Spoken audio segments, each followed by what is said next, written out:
안녕하십니까. 신의균의 군사TV 디펜스 브리핑입니다. 자, 오늘도 아주 중요한 군사 무기 관련 소식 전해드리겠습니다. 지금 전 세계가 4세대 전투기 만드는 이 러쉬를 하고 있죠. 6세대 전투기 만드는 러쉬인데 그 중에서 미 공군이 NGAD, 미 해군은 FAXX 뭐 이런 사업명으로 지금 따로 6세대 전투기 사업을 하고 있는데 미 공군이 이 NGAD 사업의 엔진 제작 예산을 60% 증액을 하면서 완전히 가속도를 붙이고 있습니다. 그러면서 이런 거 만들 거야 라고 설이 나왔는데 정말 어마어마한 성능인데 어떤 건지 한번 보겠고, 자, 이런 가운데 중국이 러시아의 킨잘 같은 그런 미사일을 탑재했는데 이게 또 대한 미사일이에요. 폭격기에 그런 극초음속 탄도미사일을 다량 장착한 이런 사진이 비행 영상에 공개되는데 정말 우려스럽습니다. 어떤 내용인지 보도록 하겠습니다. 자, 5가지 단신 먼저 보고 가겠습니다.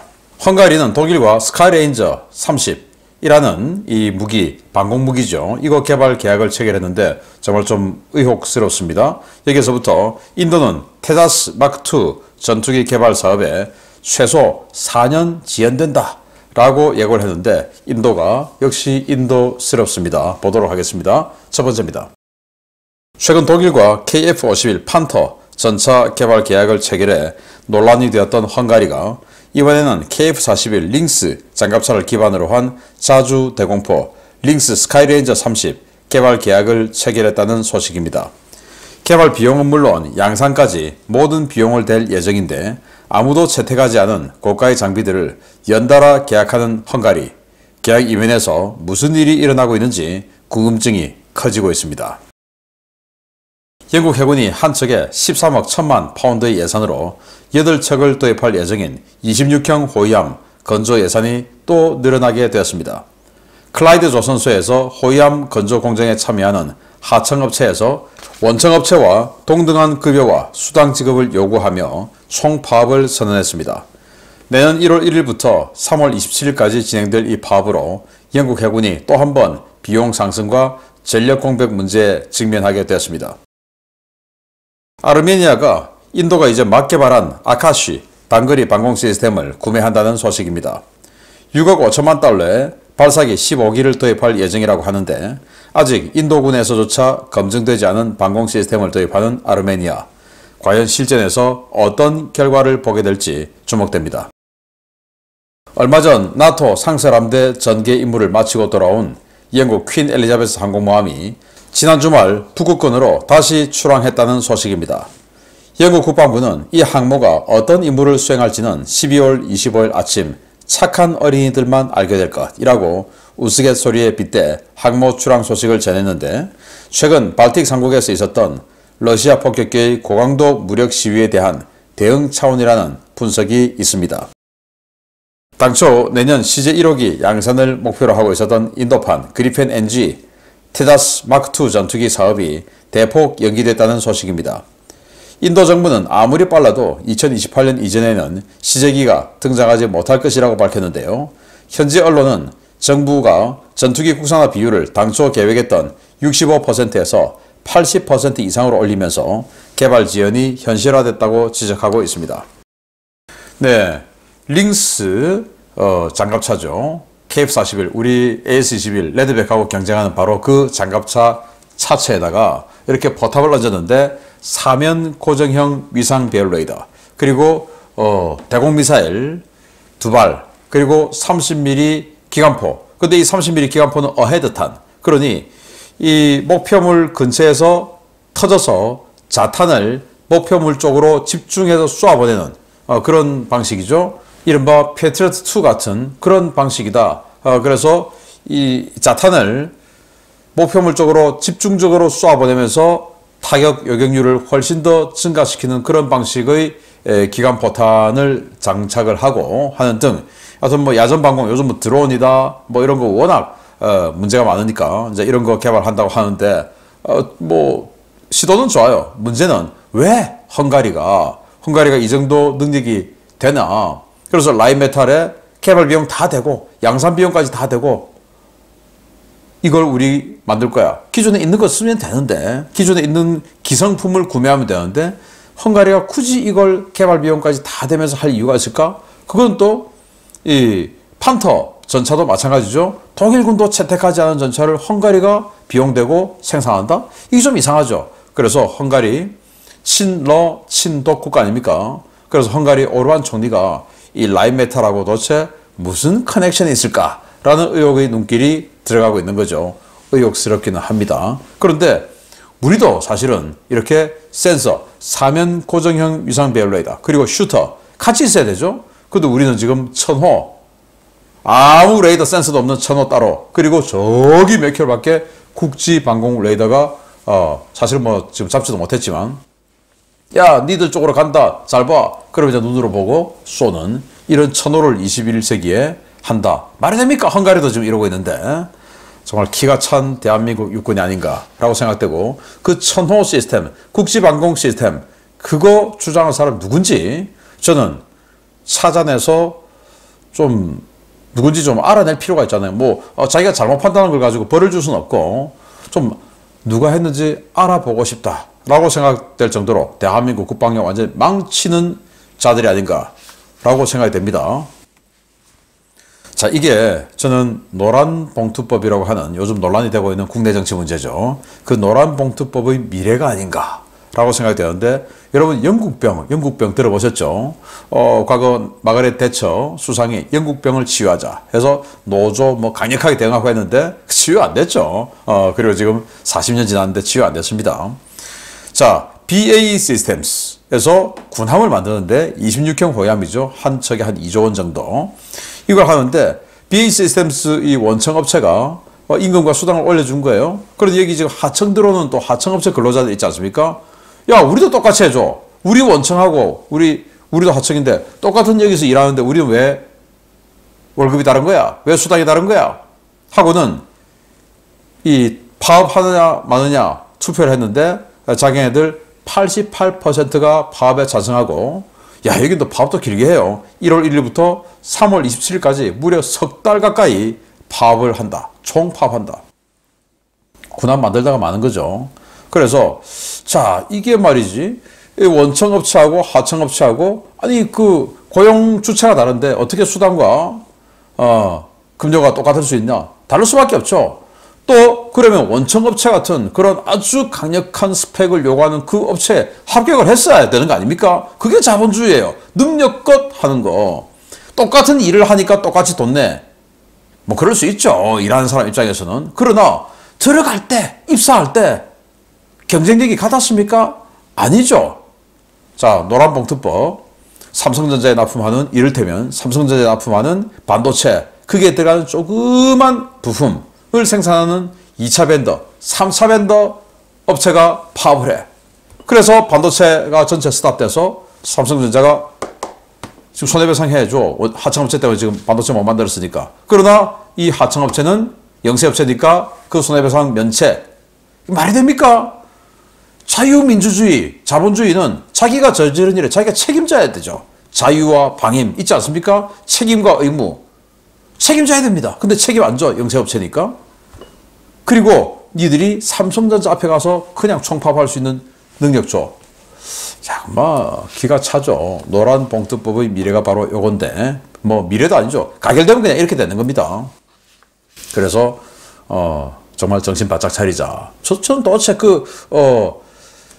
민으로 시작되는 그 정당, 그 의원들 도대체 무슨 생각을 가지고 정치를 하는 것인지 이해를 할 수가 없어요. 기가 찬 사람. 그러면서 자기는 정말 돈 좋아하고, 자기 자녀들은 그렇게 미국을 싫어하면서도 미국 유학 다 보내고, 기가 찬 자들이죠. 겉다르고 속다른 자들. 아우. 자, 아르메니아는 아제르바이잔과 전쟁하고 했지 않습니까? 아르메니아는 친러, 아제르바이잔은 친투르키예 이 국가인데, 이 아르메니아가 인도가 개발한 좀 미사일도 희한하게 생겼죠. 이치대공 미사일 사거리 25km, 또 사정 고도도 20km. 꽤 나름 이 고도가 높은 그런 미사일인데, 이거 시스템 몇 개 이렇게 이야기하지 않고 발사기 15기를 도입한다. 이 발사기 하나에 미사일 4발 들어간다고 합니다. 자, 제대로 잘 구현될지 기대해 보겠습니다. 퀸 엘리자베스 상모가 크리스마스 이브에 출항을 하면서 좀 이 장병들은 좀 안타깝겠죠. 이브하고 크리스마스를 집에서 좀 보냈으면 좋았겠는데 그러면서 영국 해군에서 착한 어린이들만 25일 날 알 거야. 즉 노르웨이 쪽에 산타 할아버지하고 루돌프 사슴 수송하러 간다. 그런 농담을 하면서 사실은 이제 나토 함대와 합류해서 작전하러 간다라고 하는데 최근에 러시아 폭격기들이 발틱 상국, 아제르바이잔, 라트비아, 리투아니아 계속 돌면서 무력 시위했죠. 거기에 대한 대응 차원에서 이렇게 보름 만에 또 출항하는 거 아닌가라고 생각되었는데 계속 지금 긴장이 고조되고 있습니다. 루돌프 사슴 또 산타 할아버지 잘 싣고 와서 착한 어린이들에게 선물 잘 줬는지는 모르겠습니다. 그리고 자, 이 테자스인데요. 테자스 인도 그러면 아주 오래 걸리죠. 뭐 무기 만드는데 아주운전차 50년, 테자스 40년 이랬는데 테자스 마크2 그리핀 NG처럼 엔진을 F404에서 414로 키워서 덩치도 13톤, 테자스가 13톤급인데 18톤급으로 키우는 그런 이제 전투기 만들겠다. 그런데 이번에 모디 총리가 미국 방문해서 엔진도 해결되고 다 하니까 이제 또 기분이 좀 업 되셨나 봐요.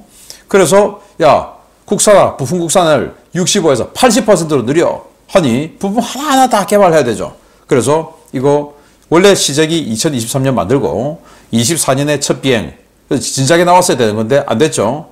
그런데 28년까지는 아무리 빨라도 시작이 안 나온다 라고 하니 2030년 그럼 뭐 제가 뭐 최소 4년이라고 했지만 제가 봤을 때 최소 6, 7년은 지연되지 않나. 이게 또 인도죠. 원래 또 인도와 특성이 그러니까. 그래서 인도가 인도하고 있다 라고 생각이 되네요.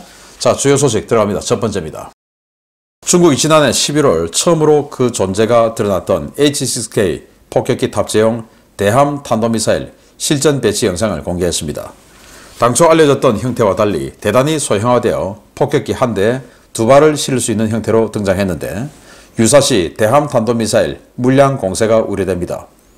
중국이 기존의 H-6K 폭격기의 주익 파일런에 장착할 수 있는 소형화된 공중발사 대함 탄도미사일을 실전에 배치하고 있으며 최근 일선 부대에 이 미사일의 보급이 확인되고 있다고 중화권 오신트 소식통들이 12월 25일 리포트했습니다.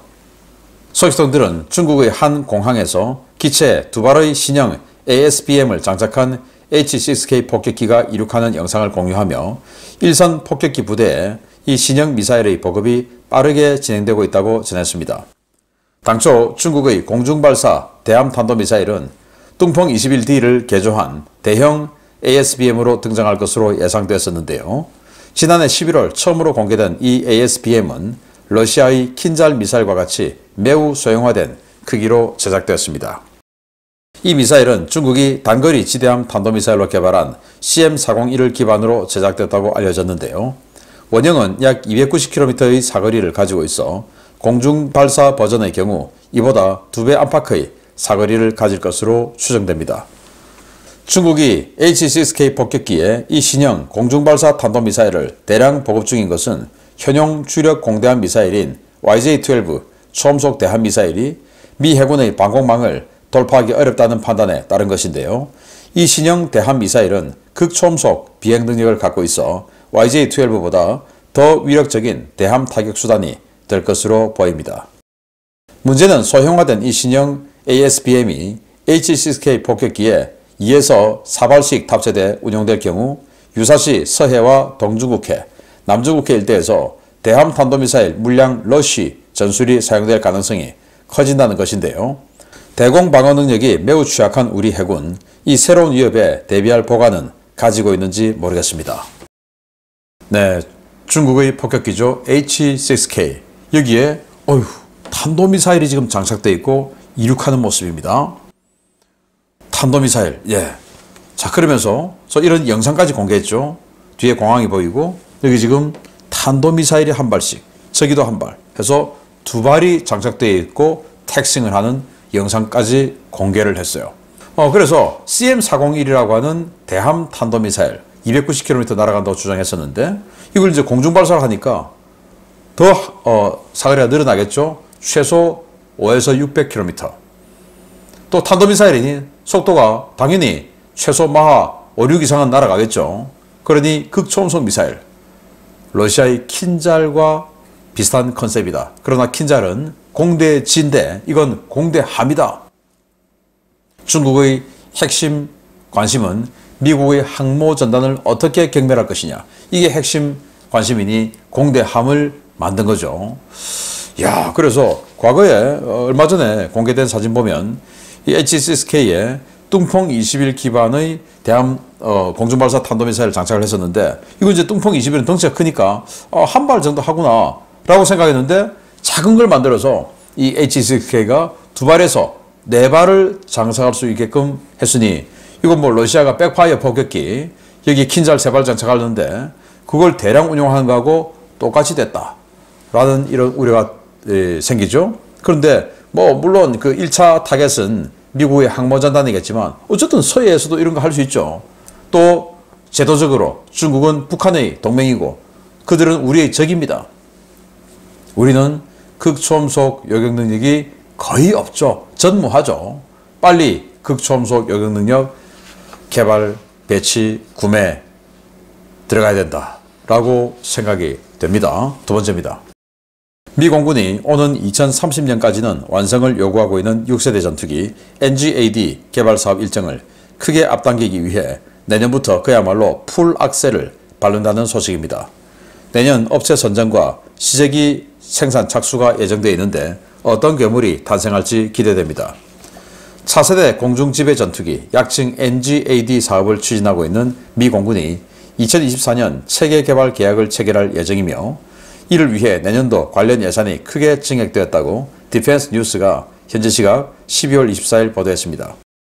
미 공군은 지난 5월 NGAD 프로그램의 EMD 개발 프로세스를 위해 주요 업체에 기밀 문서 형태로 정보 요청서를 보냈는데요. 해당 요청서를 받은 업체는 록히드 마틴과 보잉, 노스롭 그루먼 3개사지만 보잉이 사업 참여를 포기하면서 이번 사업은 록히드 마틴과 노스롭 그루먼의 2파전 양상으로 좁혀지게 됐습니다. 미 공군은 NGAD 시제기를 제작함에 있어 항공기 구성 요소는 물론 유기적인 협업이 가능한 무인 전투기 구성 요소를 하나로 묶어 이른바 시스템 제품군을 공급해달라고 업체들에 요청한 상태인데요. 구체적으로 어떠한 수준의 성능을 추구하고 있는지는 보안을 유지하고 있습니다. 내년부터 NGAD 사업 진행 속도를 급격히 올리기 위해 미 공군은 이 전투기의 엔진으로 내정된 NGAP 차세대 적응형 추진 엔진 개발 예산을 무려 60% 가까이 증액했습니다. 올해 3억 7,500만 달러가 배정되었던 NGAP 예산은 내년 5억 9,500만 달러가 책정돼 본격적인 시제품 제작이 가능해질 것으로 예상됩니다. NGAD는 기존 A사 레이더와는 비교가 불가능한 수준의 다채널 레이더와 센서 퓨징 능력, 고도의 전방향 스텔스 설계와 생존 장비, 인공지능 임무 보조 체계와 전자전 시스템, 레이저 무기 등의 첨단 기술이 적용될 예정인데요. 2020년대 중반 시제기 완성과 28년 초도 생산이 계획되어 있는 NGAD, 과연 내년에는 그 대략적인 모습이 공개될지 주목됩니다. 네, 이제 24년 시작되죠. 24년에 업체 선정한다는 겁니다. 록히드 마틴과 노스롭 그루먼, 이게 지금 록히드 마틴이 제안하고 있는 CG 중에 하나인데 아직 뭐 확정된 건 없어요. 수직 미익 없습니다. 안 보입니다. 이런 형상인데, 이게 마치 30년 전에 F-22 사업할 때 록히드 마틴의 YF-22, 노스롭 그루먼의 YF-23이 격돌했던 바로 그 2라운드가 아닌가 생각되고, 보잉은 드롭했어요. 왜 드롭했냐?